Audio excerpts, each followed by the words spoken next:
ఓం నమ శివాయ నమ. ప్రజలందరికీ నమస్కారము. 2025 జూలై మాసం తులరాశి ఫలితాలు. ఈ తులరాశిలో ఉండవలసిన వాళ్ళందరికీ అదృష్ట జాతకం ఎలా ఉంది, గృహ జాతకం ఎలాగుంది, ఉద్యోగ లక్షణం ఎలాగుంది, సంతాన లక్షణం ఎలాగుంది, మరి ప్రేమ సమస్య ఎలా ఉంది అనేది ఈ తులరాశి ఫలంలో ఎలా ఉందా అనేది ఇప్పుడు తెలుసుకోబోతున్నాం. జీవితము, స్థానము, ప్రయోగము, యోగము, నక్షత్రము, స్థానబలం. స్థానబలం అనగా ఇల్లు కట్టుకోవటం. అంటే ఎన్నో రోజుల నుంచి రెంట్ ఇంట్లో ఉంటూ ఎన్నో రోజుల నుంచి కష్టపడుతూ ఎన్నో రోజుల నుంచి ఇబ్బంది అయిపోయి ఇప్పుడు వాళ్ళ మనసులో అనుకున్న కోరికలు నెరవేరే టైం వచ్చేసింది. ఎన్నో రోజుల నుంచి ఒక ఇల్లు కట్టుకోవాలి, ఒక ఇల్లు తీసుకోవాలి అన్న ఒక కోరిక ఫలించే టైం వచ్చింది. మరి ఈ తులరాశి వాళ్ళకి స్థానం అనేది పూర్తి కావాల్సిన యోగం అనేది అతి దగ్గరలోనే కనబడుతుంది. మరి పెళ్ళిళ్ళు, పెళ్లి సంబంధాలు మంచి విజయంగా కనబడుతున్నాయి. దాంట్లో ఎలాంటి ఇబ్బందులు అనేది ఏం లేదు. మరి విద్యార్థులకి మంచి విద్య, విదేశాల ప్రయాణం వాళ్ళకి చాలా వరకు బాగుంటుంది. మరి విద్యారంగంలో కూడా ఇక్కడ కానీ విదేశాల్లో కానీ ఎక్కడైనా కానీ వాళ్ళు మంచి విద్య సాధిస్తారు. మరి విదేశాల్లో ఉండవలసిన వాళ్ళు కూడా మంచి విద్య వర్తిస్తుంది. మరి పెండింగ్ పనులు, ఎన్నో రోజుల నుంచి ఆగిపోయిన పనులు చేతికాడకు వచ్చి ఆగిపోయినాయి. ఇస్తానన్న వాళ్ళు ఇవ్వకోకుండా పోవటం, సాకారం చేస్తానని చెప్పి వాళ్ళు కొంచెం బ్రేక్ కావటం, కొంతమంది ఉద్యోగం ఇప్పిస్తానని చెప్పి అది కూడా దగ్గరకు వచ్చి ఆగిపోవటం. మరి కొంతమంది స్త్రీ విషయాల్లో కూడా కొంతమంది సాకారం చేస్తానన్న వాళ్ళు కూడా సాకారం చేయకోకుండా బంధువు మిత్రులలో కొంతమంది మేము ఉండాము మీరేం భయపడొద్దండి, మేము ఉన్నాం కదా, ఏదో ఒక టయానికి సాయం చేస్తాములే అని మాట వదులుతారు వాళ్ళు.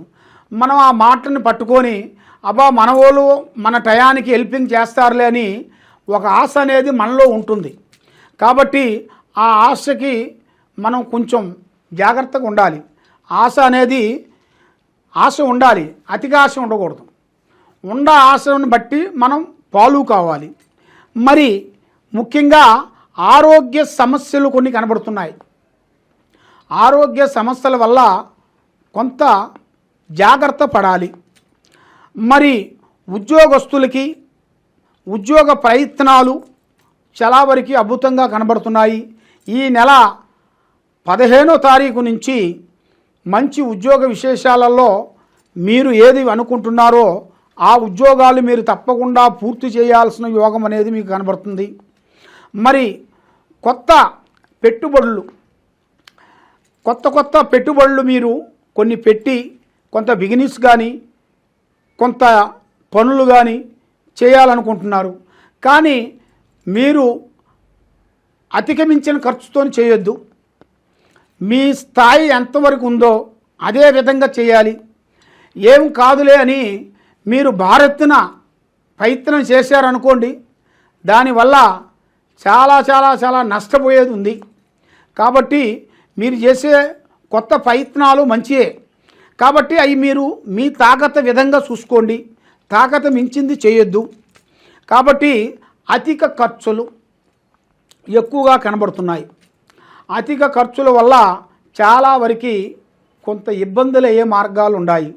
మరి ఇప్పుడు మీకు ఖర్చు ఇప్పుడు తగ్గించుకునేట్టుకైతే మీ ఫ్యూచర్లో వచ్చేసి గొప్పవాళ్ళు అవుతారు, ధనవంతులు అవుతారు, అభివృద్ధిగా వచ్చే మార్గాలు కూడా కొన్ని ఉన్నాయి.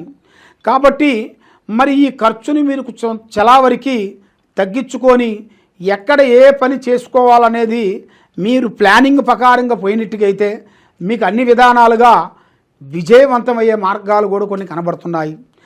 మరి మీకు శత్రువులతో విజయం, మీకు శత్రువుల వలన మిత్రులుగా మారే మార్గాలు కూడా కొన్ని కనబడుతున్నాయి.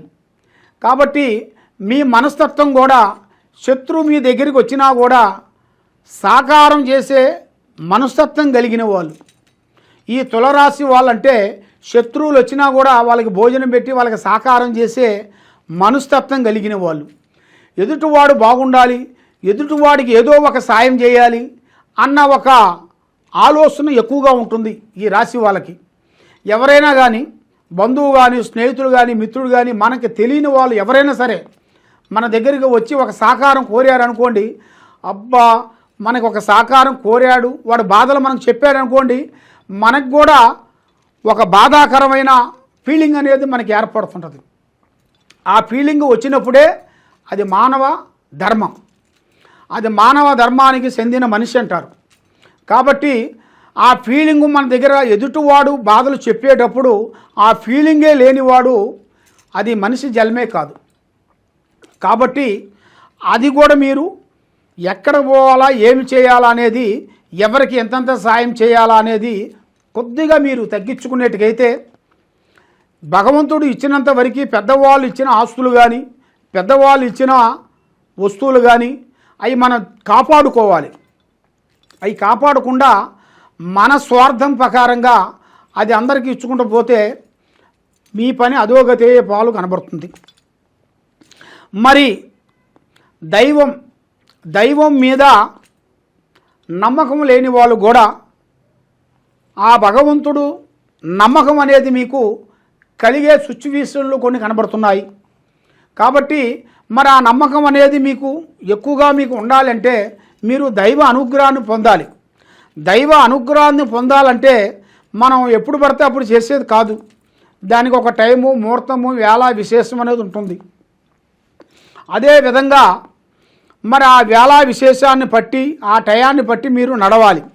మరి మీ జాతక యోగంలో చూసుకుంటే తీర్థయాత్రలు కూడా వెళ్ళాల్సిన యోగం కూడా మీ జాతక యోగంలో చాలా వరకు కనబడుతుంది. మరి మీకు జాతక యోగంలో చూసుకుంటే విందు వినోదాలు చాలా వరకు బాగుంది, వెళ్తారు. శుభ కార్యక్రమాలు, శుభ పనులు విజయవంతమయ్యే మార్గాలు కొన్ని కనబడుతున్నాయి. కాబట్టి మీకు మెయిన్గా బంగారం అదృష్ట యోగం అంటారు. మీకు బంగారం దొరికే ప్రాప్తి కనబడుతుంది. ఒక స్త్రీ నుంచి అదృష్ట యోగం అనేది మీకు పట్టబోతుంది. కాబట్టి మీరు ఏ కార్యక్రమైనా కానీ ఏ పని అయినా కానీ పెద్దవాళ్ళ ఆశీర్వాదం ఇంపార్టెంటు. కాబట్టి మీరు ఏ గుడికి వెళ్ళినా ఎక్కడికి పోయినా కూడా మీరు పోయే పనులు ఎవరికి చెప్పి చేయొద్దండి. పార్ట్నర్షిప్ అనేది ఎక్కువగా ఉండకూడదు. ఏదైనా సరే లిమిట్ ఉండాలి. లిమిట్ మించి పోయారనుకోండి చాలా వరకు ప్రమాదంలో పడే మార్గాలు కొన్ని కనబడుతున్నాయి. కాబట్టి మీరు చేయాల్సింది దుర్గా అమ్మవారిని పూజించాలి. శ్రీ కనక దుర్గా అమ్మవారిని పూజించాలి. ఆ అమ్మవారు ఆరాధన మీరు చదవాలి. ఆ అమ్మవారు ఆరాధన మీరు చదివినట్టుగైతే ఆ అమ్మవారు లలిత సహస్రనామం ఆ అమ్మవారిది మీరు చదివినట్టుగైతే మీకు చాలా వరకు మనశ్శాంతి, లక్ష్మీ శాంతి, గృహశాంతి ఉంటుంది. కాబట్టి మరి మీరు ఎక్కడెక్కడో వెళ్ళి జ్యోతిష్యం చెప్పించుకొని ఇబ్బంది పాలైపోయి బాధపడుతూ ఉన్నారా? తప్పకుండా ఈ కింద ఉండాల్సిన నెంబర్కి సంప్రదించినట్టుగైతే మీ పేరుని బట్టి, సమయాన్ని బట్టి, మీ ఇంట్లో ఏముంది, బయట ఏముంది, ఏమేమి జరుగుతుంది, ఎలాంటి సమస్యలు ఉన్నాయా అనేది మేము చూసి చెప్పగలుగుతాము. కాబట్టి మీ ఇంటి మీద, మీ మీద, మీరు చేసే వ్యాపారాల మీద, బిజినెస్ మీద ఎలాంటి దోషాలు ఉన్నా కూడా మేము నరదిష్టి తగలకుండా కొన్ని తాయితలు, యంత్రములు, కొన్ని వనమూలికలు పూజా బలం చేసి మీ పేరు బలంలో మీకు పంపిస్తుంటాము. మీకేమన్నా ఇంట్రెస్ట్ అనేది ఉంటే తప్పకుండా మమ్మల్ని సంప్రదించండి. సర్వో జనా సుఖినో భవంతు. ఓం నమః శివాయ నమః.